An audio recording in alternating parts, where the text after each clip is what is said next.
Hello guys, welcome back my YouTube channel. अगर channel पे new हो तो चैनल को सब्सक्राइब जरूर करें। जल परी से मुलाकात और मुसीबत का खुलासा। समुद्र के किनारे बसे एक छोटे से गांव में माया नाम की एक लड़की रहती थी।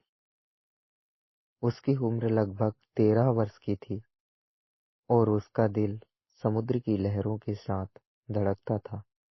माया दिन का अधिकांश समय समुद्र किनारे गुजारती, जहां लहरों का शोर, ठंडी हवाओं की सरसराहट और रेत के खेल उसके दिल को सुकून देते थे।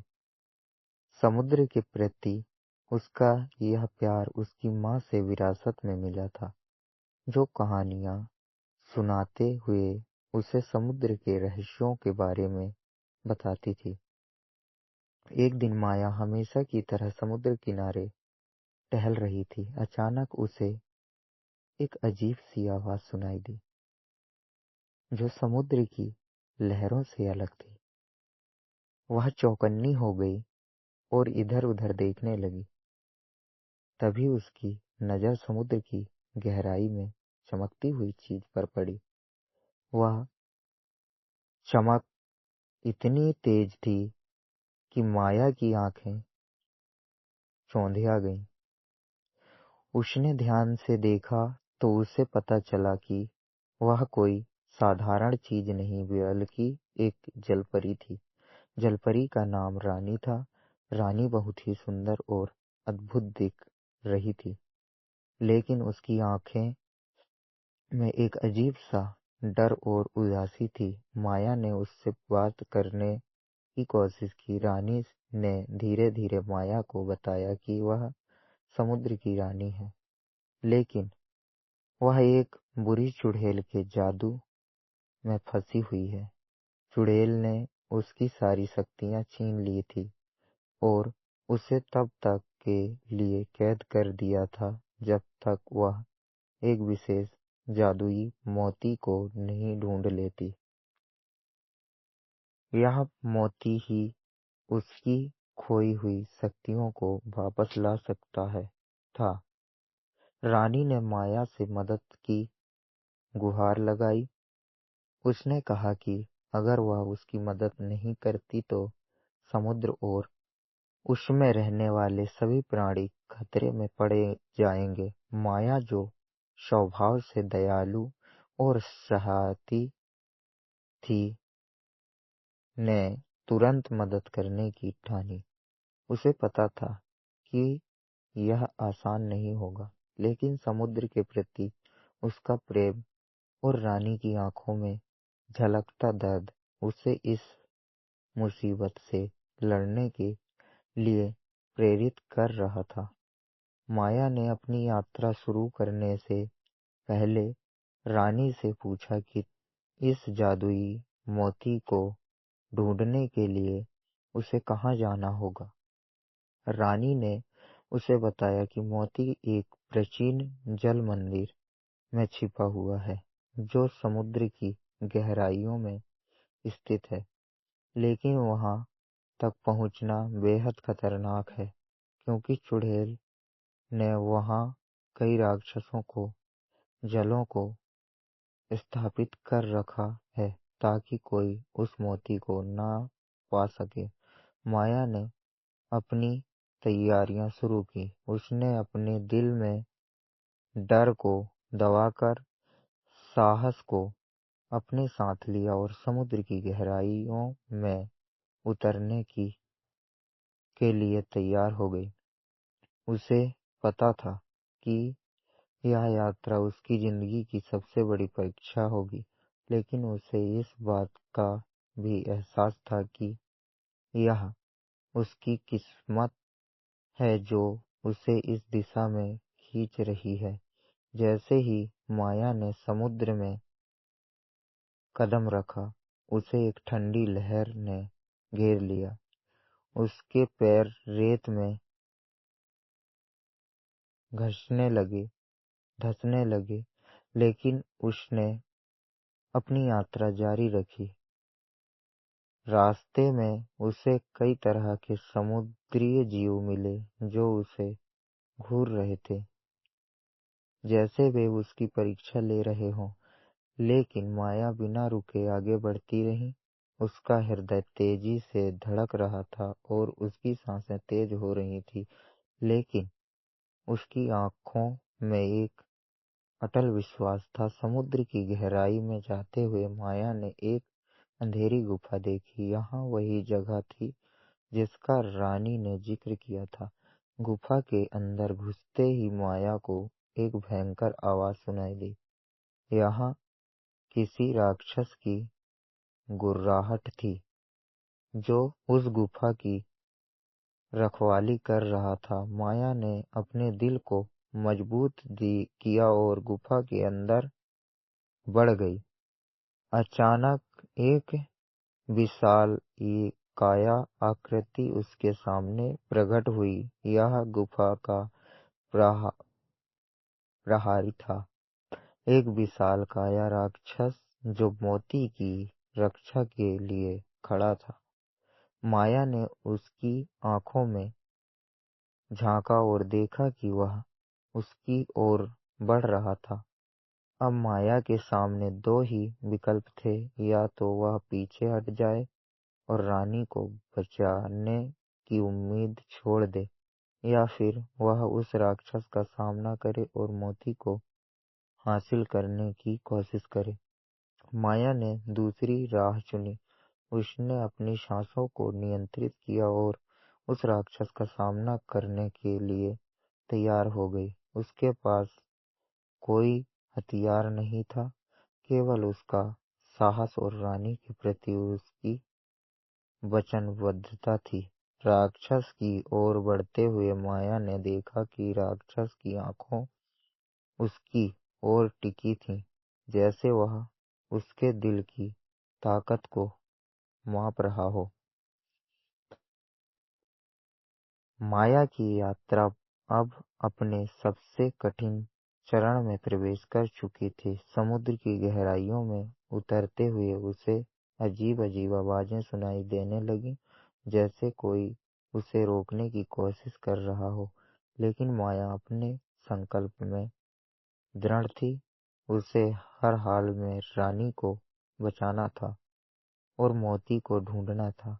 जैसे ही वह समुद्र के गहरे हिस्से में पहुंची, उसे वह एक विशालकाय कछुआ मिला। कछुए ने माया को चेतावनी दी कि आगे का रास्ता बेहद खतरनाक है और यह कि उसने कई बहादुरों को हराते हुए देखा है। लेकिन माया ने अपनी हिम्मत बनाए रखी और कछुए से पूछा कि वह कैसे आगे बढ़ सकती है।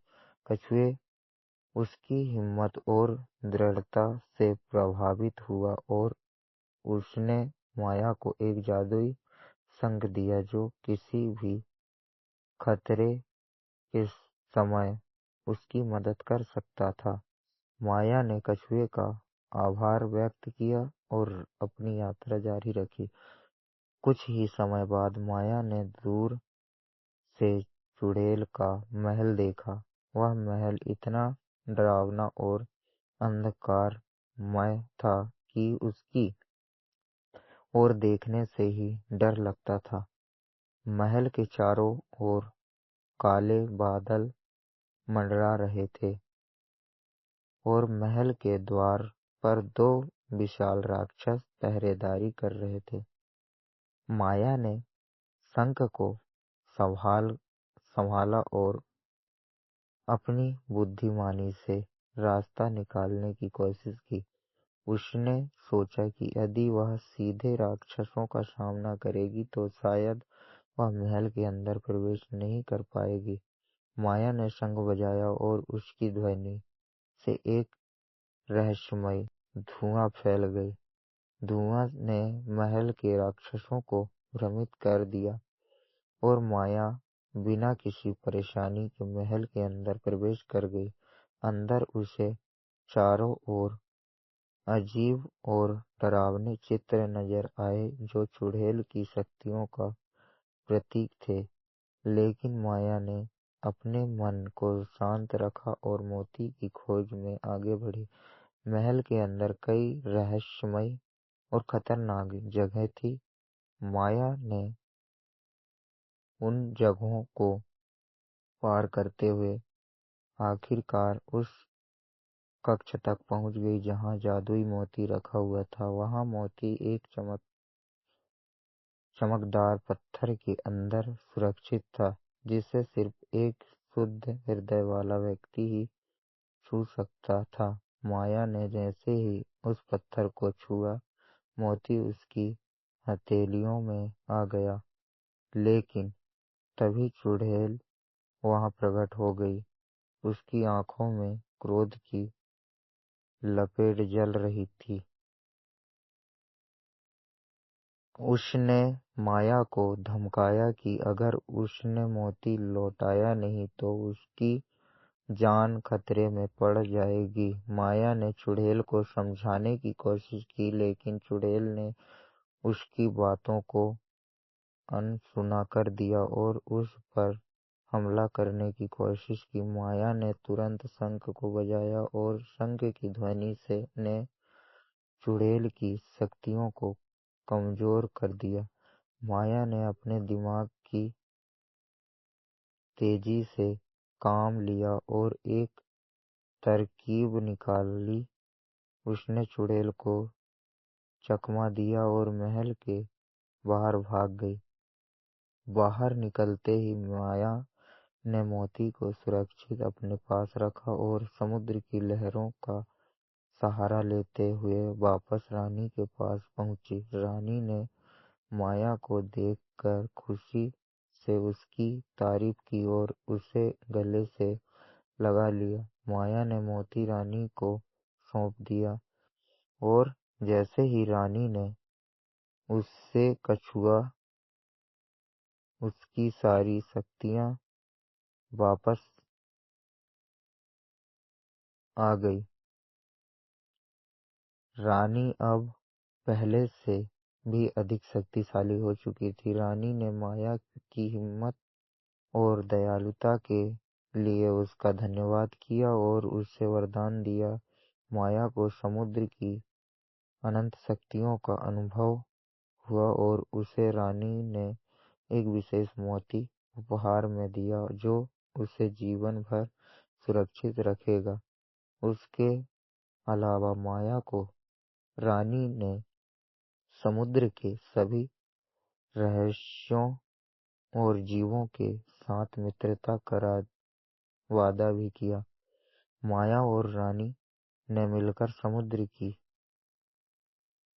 सैर की और माया ने समुद्र की गहराइयों में छिपे कई रहस्यों को जाना। इस यात्रा ने माया को यह सिखाया कि अच्छी दोस्ती और साहस से कोई भी मुश्किल पार की जा सकती है। समाप्ति। जब माया अपने गांव वापस लौटी तो उसने अपनी इस अद्भुत यात्रा की कहानी सभी को सुनाई। गांव के लोग उसकी मेहनत और साहस की सराहना करने लगे। माया को यह अनुभव हुआ कि जीवन में दयालुता, साहस और सच्ची दोस्ती ही असली शक्ति है। सच्ची दोस्ती, साहस और दयालुता के साथ हम किसी भी कठिनाई का सामना कर सकते हैं और विजय हो सकते हैं। जो दिल से शुद्ध और निडर होता है वही असली विजेता होता है। हेलो गाइस, कैसी लगी मेरी वीडियो ज़रूर बताएं और मेरे चैनल में न्यू हो तो चैनल को सब्सक्राइब ज़रूर करें और बेल आइकन प्रेस ऑल पे ज़रूर करें ताकि मेरी न्यू वीडियो की नोटिफिकेशन आप तक जाती रहे। Thank you for watching my video.